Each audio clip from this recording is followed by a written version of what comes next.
Hello, everyone. First, thank to Rabbi Feldman to invite me for this event and a nice e-meeting all RCA rabbis. This is my first time to talk with you, and thank you for this opportunity. Last year, in the middle of Iyar, my rabbi, Rav Nachum Rabinovitch, Zecher Tzadik Livracha, passed away. I learned from my rabbi for more than 30 years, and I'm still missing him. Last Friday, one of the local rabbis in my neighborhood asked me about him, and he prepared a special shiur about himself, and I cried. I cried when I talked with him. It's still difficult for me. I missed him, although that during the last 3 years he was not with us, totally with us. He decided to quit from being the chief Rosh Yeshiva of Ma'ale Adumim, and he disagreed to formally answer questions. I continue consult with him, and even 1 month before he passed away, I met him.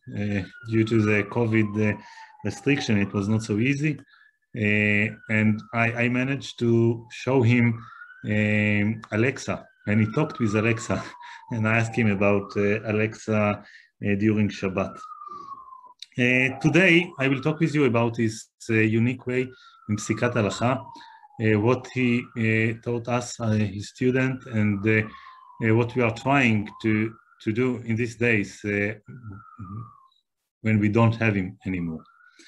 Maybe part of the things will be obvious things that everyone knows, but he told us that we need to start with the basic things, with the basic element, and this is what we are going to do. The anchor, the main source of Psikat Halacha, of the power of the authority of rabbis to say others what they should do, are coming from Beit Adin HaGadol. There was a big institute at the temple, at the Beit HaMikdash, that all rules went out from there, and if there was unresolved questions, this is a place that need to be solved. There are many argues that was not decide what to do, because there is sometimes no need for make decisions, but in case that there is a decision that need to be done, this is a place to do that. Unfortunately, we don't have it for a few thousand years, and this power went to Klal Israel. In case that all rabbis or all the smart people, all Chachamim agreed about something, it's the same power like Beit Adin HaGadol. And this lead for making the Talmud from the Maimonides perspective. My rabbi was a Chassid of the Maimonides, if we can say something like that about the Maimonides, and can say something like that about my rabbi. The Maimonides didn't make any differentiation between the Talmud Bavli and the Yerushalmi. It was the Talmud, and the Talmud is an anchor element for all halacha that we can decide based on. We can make the psak based on. Unfortunately, not all things are discussed at the Talmud, in all branches of Talmud. And this is the reason that Maimonides wrote his Mishneh Torah book that conclude what are the decisions from the Talmud and add things that was agreed in between these times from the Geonim, and later on it's continue with the same direction. Revolution happened during the Shulchan Aruch time, that this was the first time that someone make a decision based on counting voices. It's similar to what's happened in the Beit Adin HaGadol, that we have the statement of Achrei Rabim Latot, we can make a decision based on Rov, but this happened when all the people sitting together and discussing. To take books, people that even not live at the same time, and we are counting 2 against 1 from the three main elements of the halacha, Rif, Rambam, and Rosh. It was a revolution that came at the Shulchan Aruch. And as usual, people claims and this is impossible. You cannot write a book that can define the rules by that. And what happens that later on, not the Shulchan Aruch per se become authority like the Talmud, but the page of the Shulchan Aruch. All Nosei Kelim, all different point of view and argues and discussions around the Shulchan Aruch page, it's part of the halacha. And our rabbis told us that this is the same level like the Talmud, like Beit Adin Agadol, that if you are, you have your own way to learn the sugya, and there is a question that arises that came to you, and you are not sure whether it's this way or that way, that you need to make your decision. You need to find your way in the Talmud, in the halacha, as one of the opinions behind the Shulchan Aruch. Shulchan Aruch itself, the Nota, Rama, Shach, Taz, whatever, all the Nosei Kelim, all the Achronim over the Shulchan Aruch. And if you find someone that claim like you, even if it's a single idea, that Yachid, it's okay. If you are the, you learned it in this way, unique way of the halacha. And if someone is reading all the Psikot halacha that Rabbi Nachum Rabinovitch executed during many years, I think he's the first responder, came when he was 22 years old, and he wrote answers up to 90 years old. He stopped to publish his psikot at when we celebrate his 90 years birthday. We are talking about almost 2 generations.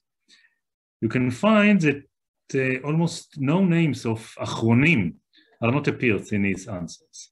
It's a mistake to think that he don't learn them and know them by heart. They know all opinions that you can collect later on. But he believed that when you are writing a psak, there is a one main source that behind that you are building your full conclusion. And sometimes you can support yourself with other ideas. And as he told me that in Yad Pshuta, his explanation to Mishneh Torah, Ilchot Shemitah V'Yovel, the Chazon Ish appeared one time. He told me it's impossible to write a book on Shemitah V'Yovel without mentioning the Chazon Ish, although there are no names like that regularly in Yad Pshuta. But I can tell you that he knows by heart all ideas. When I was very young, I was in charge of Ichilov Hospital at Tel Aviv. And I shocked to analyze that all the hospital underground are connected. So meaning that Ilchot Tumat Kohanim, if you have a dead person in one place, all campus Kohanes cannot go inside. And I found some place that I can use a plastic as element to block it. And I called him to ask whether I can use it. And he immediately answered me that there is a argue between the Shach in Nekudot Kesef against the Taz, and you can do that. So he knows all names by heart immediately, like he just now learned this sugya. But regularly, when he wrote his main ideas, you will not see the names of the recent Achronim, regular Achronim that we are in use to. He highly recommended us to learn Chayei Adam as well as Aruch HaShulchan. Chayei Adam, he felt like he belongs to the East Europe people that arrived to the United States at the beginning of the previous century. And Aruch HaShulchan was something similar to the Maimonides that tried to make Psikat Halacha all over the Torah, not only on the 4 parts of the Shulchan Aruch that are regularly using today, like the Rif, but all over הלכות תלויות בארץ, and the temple rules, and Tuma v'Tara. So he highly recommended us to learn that on the Seder, but regularly you cannot find these names in his Psikat Halacha. And few statements that it's really important to you as rabbis for the RCA, that you are in front of the people all the time, that the main mission of Posek Halacha is to make good, to make peace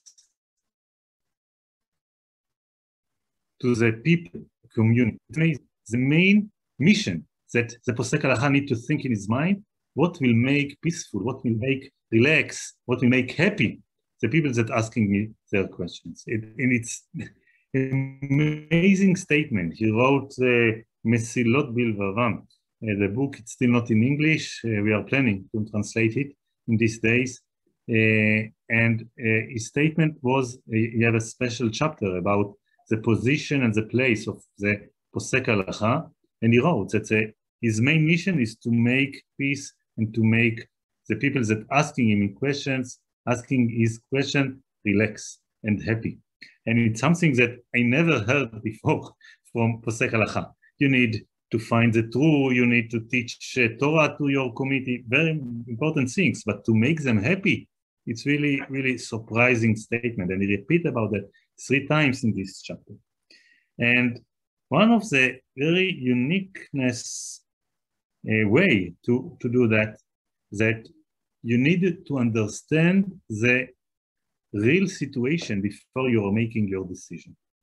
And every time that a new question came to him, he went to the practical place, to the ground, to the engineers, to the chemicals, to the scientists to learn what is the meaning of that. And only after he believes that he understood what is going on, he make his decision and publish.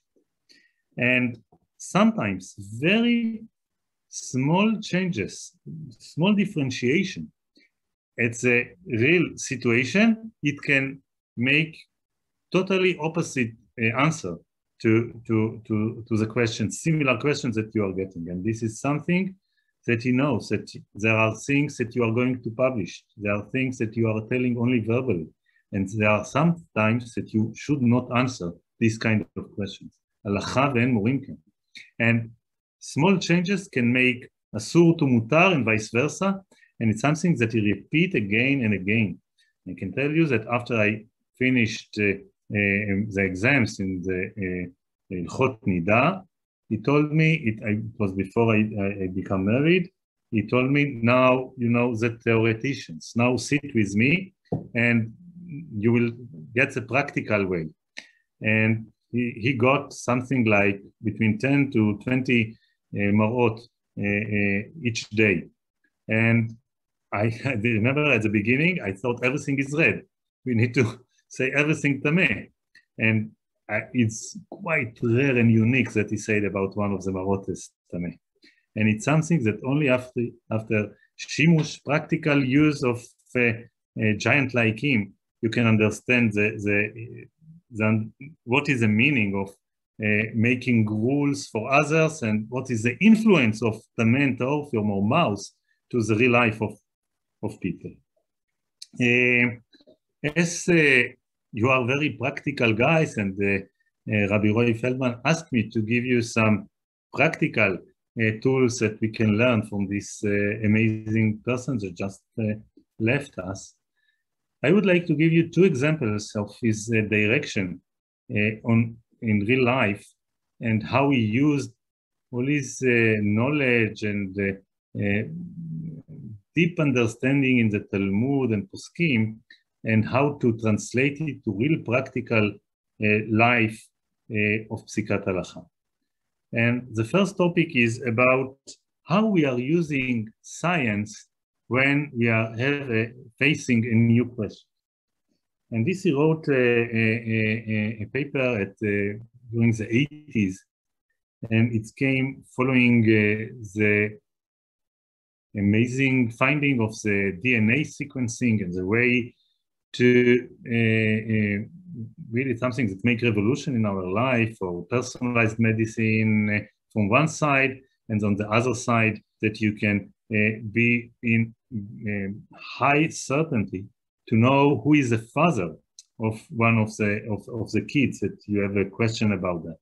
You can use the same diagnostic to make a decision that someone is dead, although you cannot see his full face.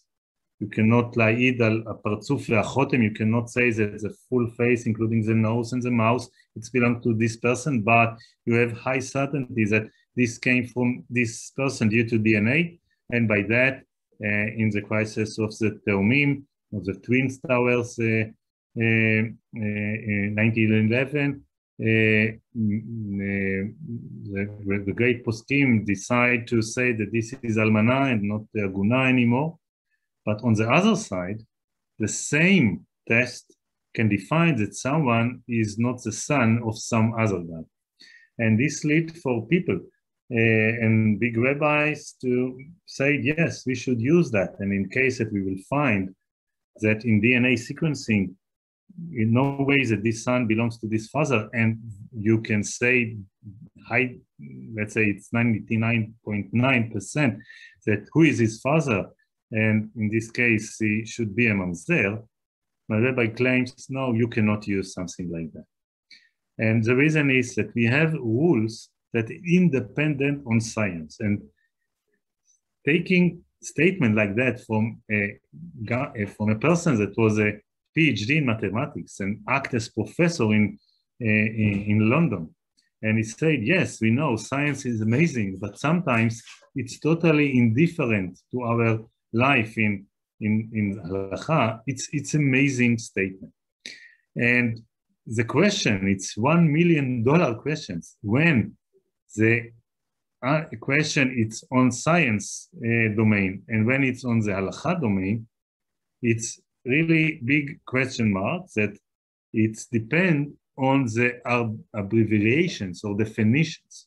In case that we are talking about tefillin, this is something very easy. Tefillin, it's halacha, it's not realistic. So if halacha למשה מסיני, that tefillin should be square, totally square, tefillin מרובעות, the way to define square, it's independent on microscopy. And if you have very high resolution microscope, I didn't introduce myself today. I'm a professor at the Faculty of Engineering, and here just below four floors behind me, we have the state-of-the-art high resolution thing, and we can define the new chumrah, tefillin meruba'ot, based on time microscope. And it can be in sub-resolution of few angstrom. It's meaningless, because due to the fact that tefillin, it's not a scientific terminology, we should not use scientific tools in order to define whether it's square or not. The same about the definition of son, of father, and the way that we are defining whether, it's many rules. If the father is not Jew, if the father is Jew, if the mother is not Jew, the definition who is father or not, it's by halacha, it's not by nature. Although it can come from from this person, he will not be his father. There is a special limud, gzera shava, why we are making yechasim of the son to his father. It's chidush, it's not the straightforward. Only the mother, it's by definition, not the father. By that, the definition of father, in order to make mamzerut, it only comes by testimonies, edim, not by DNA sequencing.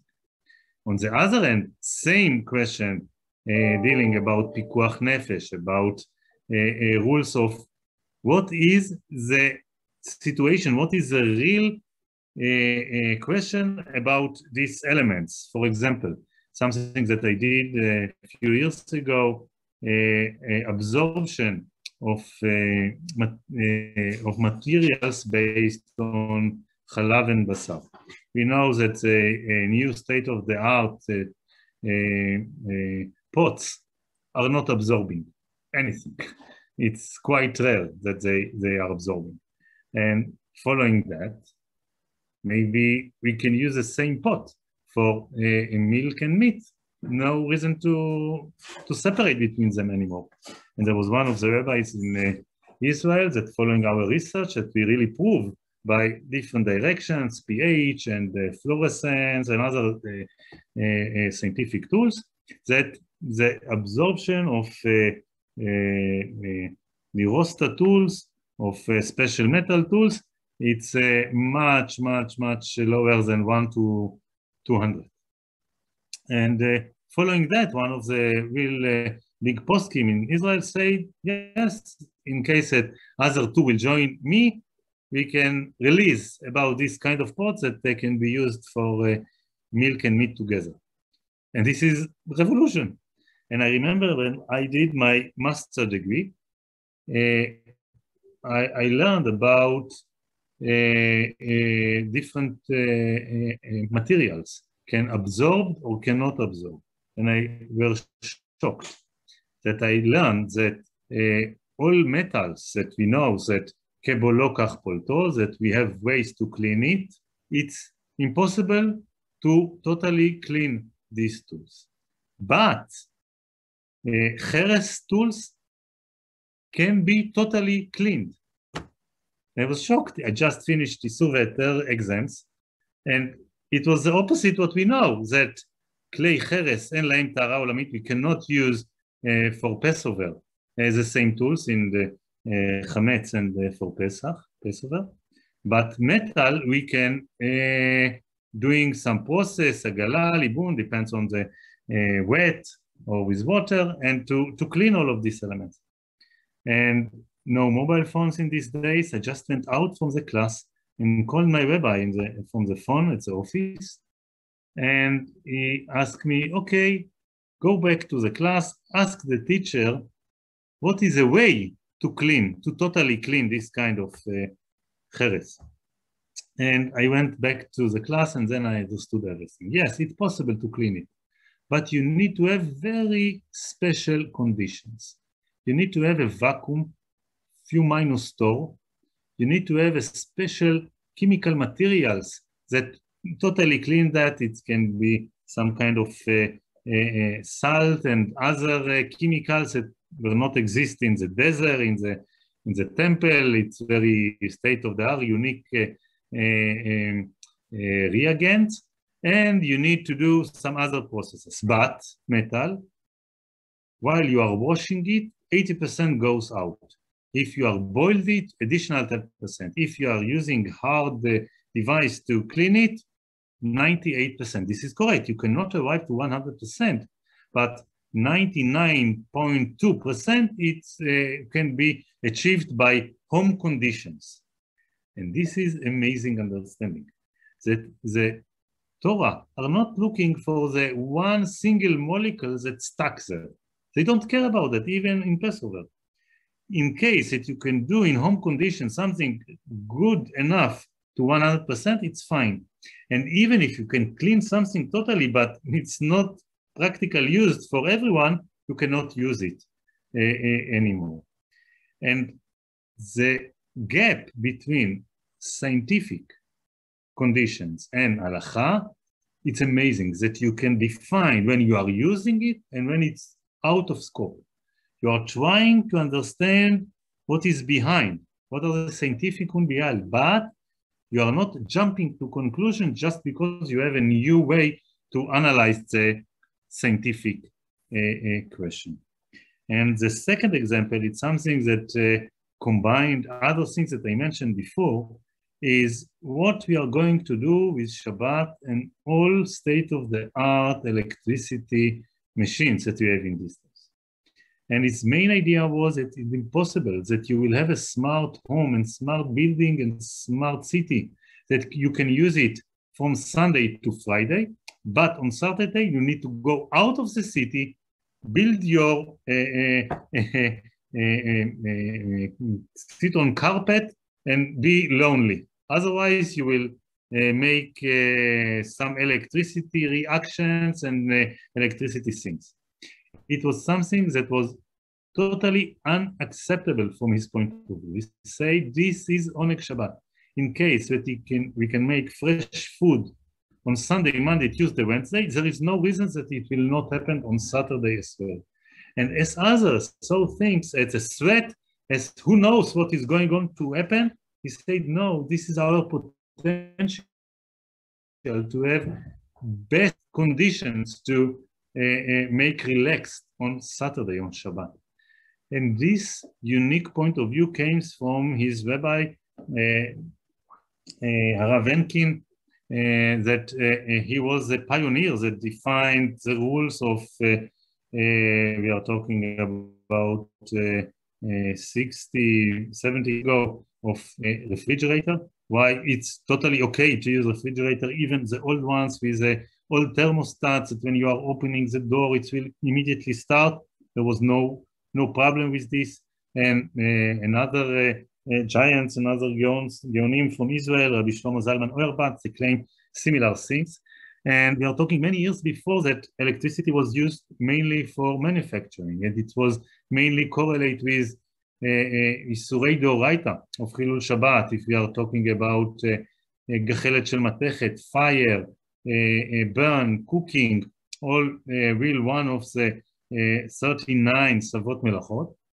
But today, it's really hard to lechalel Shabbat. It's very rare if you are using electricity car without any kind of engines that make fire. If you are not cooking on fire like egg, don't use fire, use micro oven, okay? It's enough.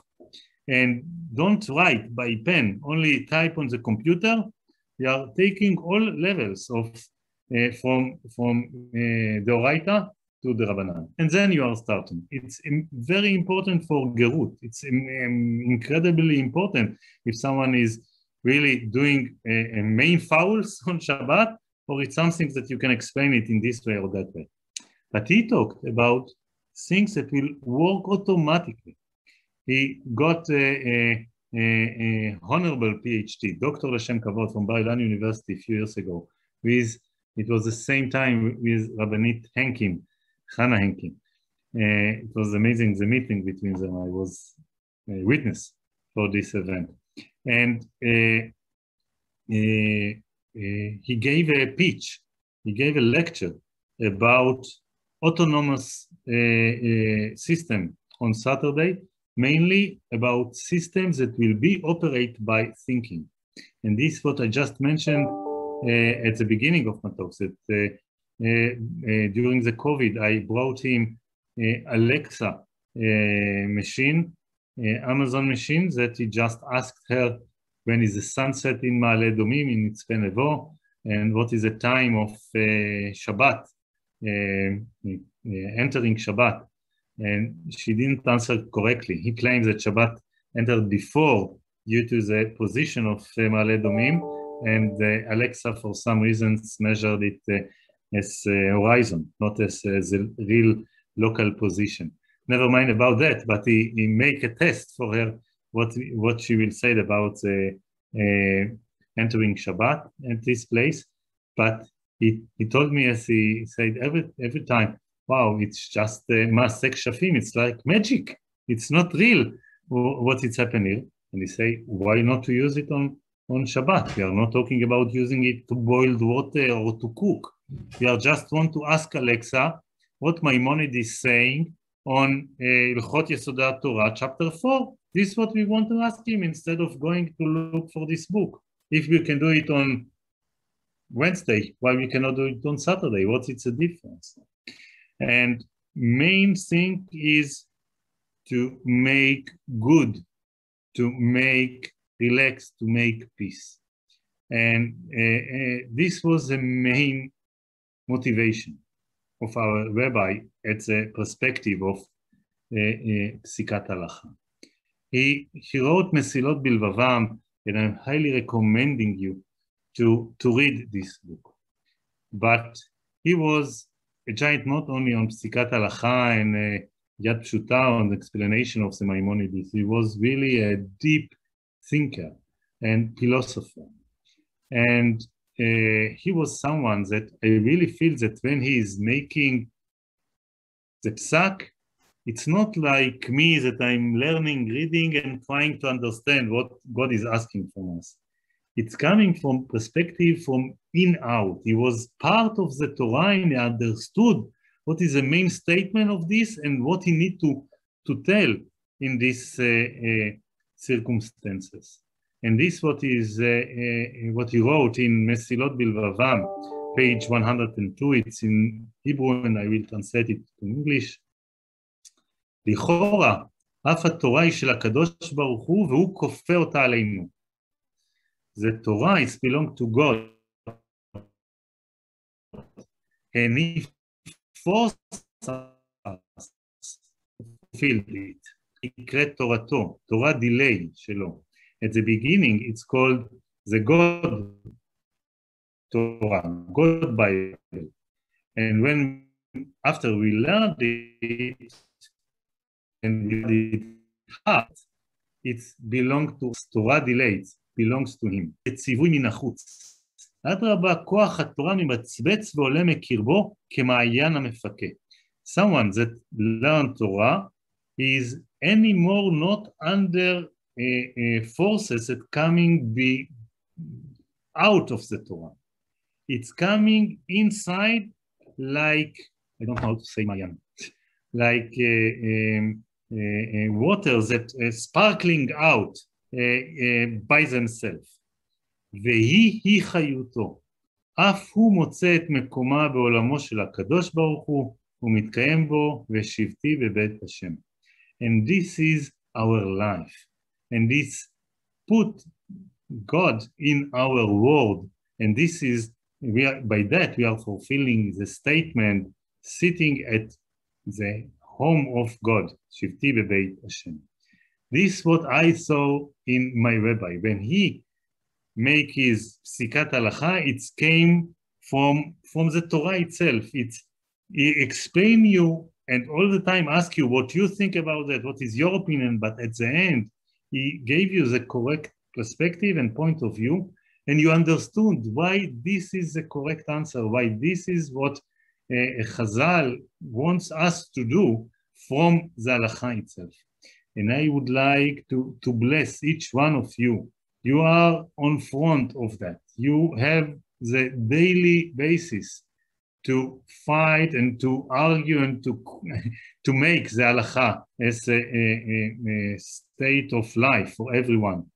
And I believe that you will do it better if you will do it from yourself. If you will feel that this is the true, it will be easy to explain all the others why this is the correct way to go. Thank you for your time, and hope that I managed to give you some feeling and some information about my amazing rabbi, Rav Nachum Rabinovitch, that last year passed away. Thank you.